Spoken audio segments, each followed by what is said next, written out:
Combien de fois est-ce que tu as dit oui alors que tout ton corps criait non? Est-ce par peur de déplaire?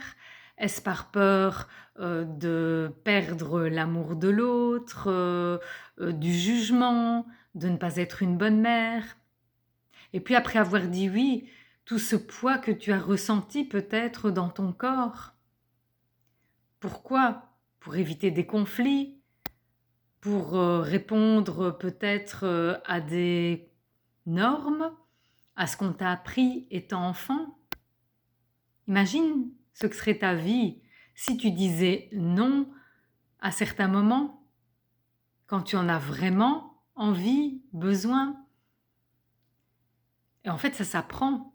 C'est pas parce que peut-être étant enfant, le non était mal vu dans ta famille, que tu as appris à être une enfant bien obéissante, qui fait plaisir, qui veut pas déplaire. Mais aujourd'hui, tu peux commencer à te respecter parce que dire non, c'est se respecter, c'est mettre des limites, c'est écouter ses besoins, écouter ses envies. Donc imagine ce que serait ta vie si à un moment donné, tu pouvais dire non quand c'est vraiment important pour toi et retrouver cette part aussi de liberté dans ta vie.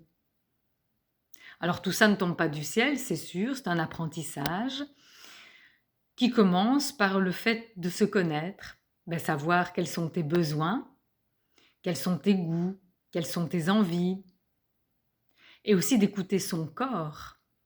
Parce que par exemple, tu peux avoir une demande d'une amie pour aller au cinéma ce soir, mais tu es très fatigué, et puis finalement tu dis oui, mais tu n'écoutes pas que ton corps, lui, il a envie de dire non parce qu'il a envie que tu te reposes et que tu prennes soin de toi.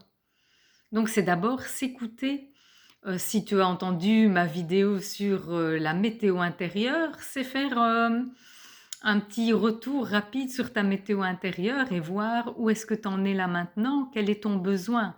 Ça, c'est la première chose. Sans savoir quel est ton besoin, tu ne sais pas faire un bon choix, un oui ou un non. La deuxième chose, c'est que peut-être tu vas devoir y aller progressivement. Parce qu'on ne change pas du jour au lendemain, on n'apprend pas comme ça à dire non tout d'un coup.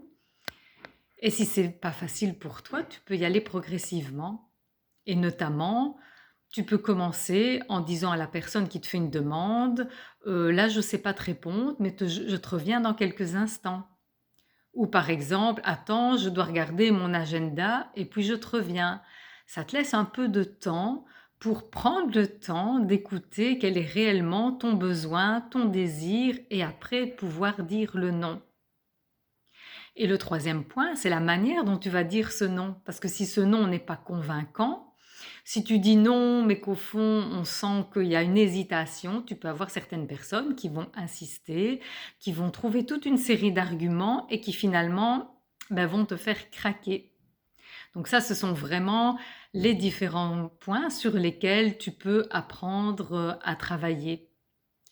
Et si jamais tu veux vraiment aller plus loin là-dedans et gagner dans cette force de dire non, les chevaux sont une très belle option parce que eux, ils ont besoin d'un non qui soit convaincant, aussi bien au niveau de l'énergie que tu vas y mettre, de toute ta communication non verbale.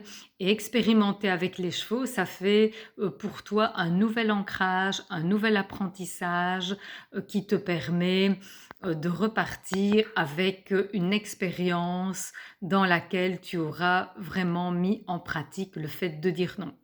Alors si tu es tenté, écris-moi et on s'en reparle.